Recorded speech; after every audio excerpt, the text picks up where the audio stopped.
Lagi sa madaming tao, dami ang bumisita. So ngayon, tingnan natin kung nakatagal ako, hindi na mapunod sa marahan. Ulit ko pakita ko sa inyo kung saan kami dumadaan papuntang Camarahan. Dito nga pala tayo sa Lumbia, Cagayan de Oro City. Punta tayo ngayon sa Camarahan kung saan kami dumadaan. Kanina, ano yun? Ayun ang highway. Napasok tayo dito.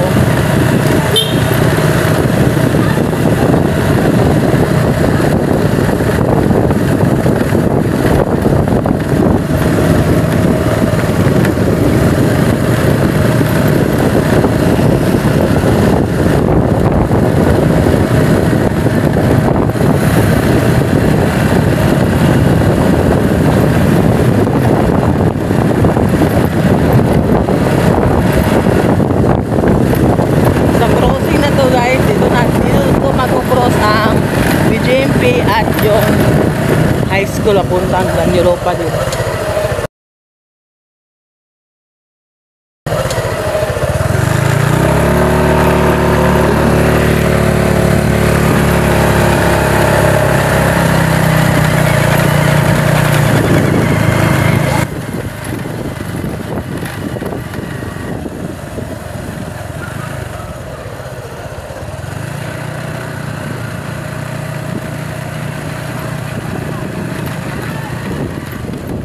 Ito ang Lumbia Center. Magdadaanan natin papunta sa Camarahan.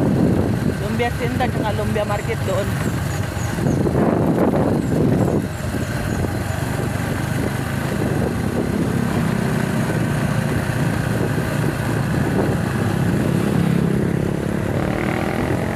May Velox gasoline station.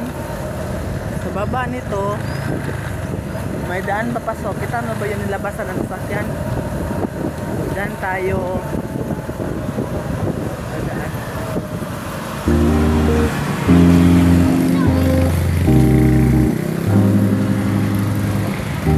Okay, ito ang skin. So, nakapasok na tayo sa na. Tama ko pala dyan. Ibang mata.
ito guys, sumabot na pala kami dito sa 722 kung saan yung mga bahay dito ay binigay sa mga mamayanang na ano na bahaan dati. Yung iba nga dito mga bahay na to hindi pa natirhan kasi siguro malayo sa trabaho nila kaya hindi nila natirhan. Pero sayang nga naman kasi marami pang bahay dito na hindi pa natirhan.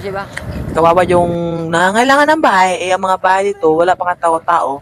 Siguro yung taong binigyan nito hindi nila fit kasi medyo malayo sa kanilang trabaho, pero sayang talaga mga bahay ito. Dumaan lang kami dito kasi daanan to papunta Kamarahan. So pag pumunta ka Kamarahan, pag galing ka sa Lumbia, dito ka talaga nadaan, madadaanan mo talaga ang 722 housing.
So guys, andito na tayo sa Kamarahan Park. Then magkita natin ang magaganap na kasi overview dito at saka napakahangin kahit mainit ang panahon.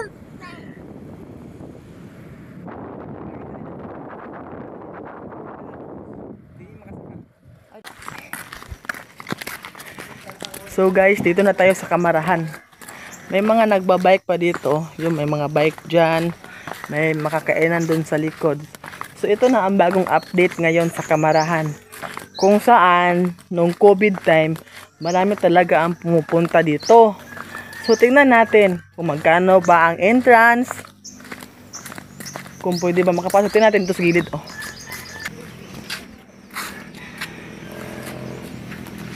So, bababa tayo.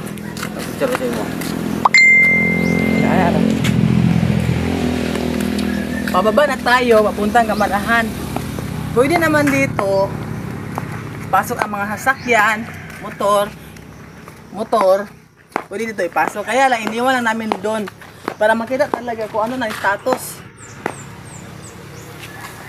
Para makita talaga kung ano na yung status dito.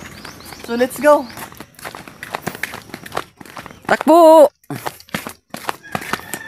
Ano lang dito talaga, parang ano man tawag nito eh? Tagalog. Dapat mag-jogging ka. Kasi mataba na yan, iba-iba na yung punta yung puwit mo. Kaya nga pag-yoga. Then, malapit na tayo doon. Tignan natin kung magkano pa bang entrance. Sa natatandaan ko, ang entrance dito dati, 20 pesos. Baka may buhaya dyan. Malaki na yan. Wala dito sa lalay. Baka 1,000 na yan. Tignan mo ito. Alam niyo ba ito? Ano ba sa Tagalog ito? Ah. Sweet cherry. Hindi, mansanitas. Mansanitas. Sabi,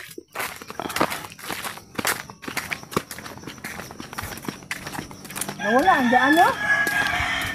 Saan ba ang daan dito? May bayabas yan, may bayabas ko. Kunin mo yung bayabas.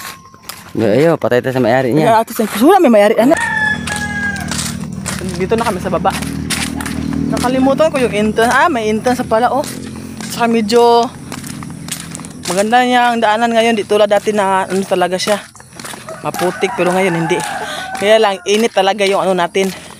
Ikaw, kung mainit na yung ulo mo, badami yung damit mo, hindi ka kasi nadala ng ano eh. So dito na tayo. Tanong.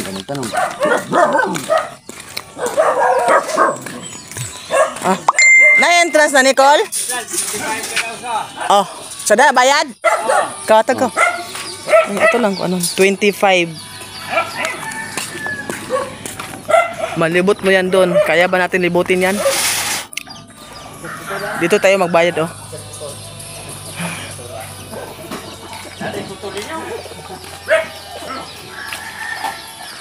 Dagan niya po na nagabisita, Kol? Mingan naman. Mingan din na para sa una ba? Sa una. Pero at least napa dyan po ng mga payag dito sa taas. Sabi ka po. Laos me! So nakapasok na tayo dito. Sabi ni Kuya doon, wala na masyadong pumupunta dito. Then yung entrance, 25 pesos kada tao. Kahit wala na masyadong pumupunta dito, andun pa rin yung mga nakatayo dati na kubo.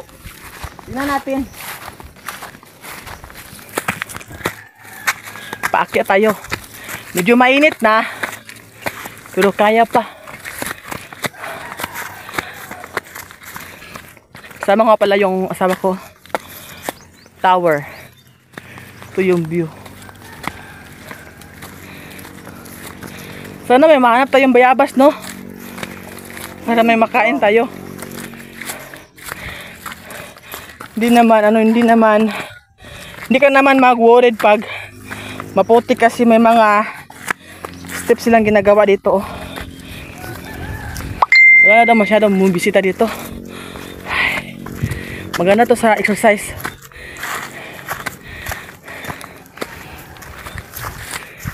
Dito maganda. Mupo muna kami dito kasi mahangin dito.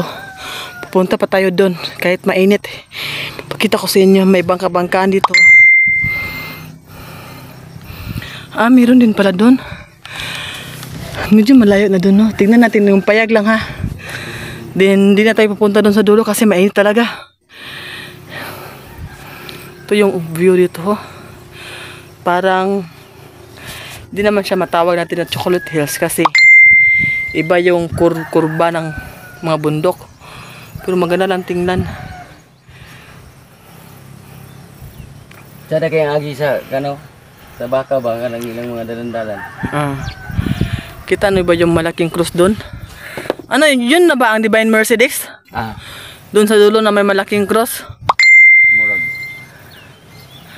Ambot. Malayo, layo niya, no? May malaking cross. Tayo doon sa dulo. Yung may mga triangle na payag. Payag ba? Mas Tagalog yung payag. Bahay kubo. Dati talaga, dami mga tao dito. Ngayon, parang ano na. Kasi dati, sa COVID time, wala masyadong trabaho. Sa bahay lang. So, mga tao dati, naghahanap talaga ng lugar na pwede magalaan. Dati dito, maganda to. Maganda pa naman ngayon. Kaya lang talaga, busy na ang mga tao. Nagtrabaho na lahat. Then, medyo malayo-layo to, konti. So, mas nakapokus sila sa panghanap buhay ngayon. Pero sana naman, no, mabalik to natin ano dito, no? Hindi na to.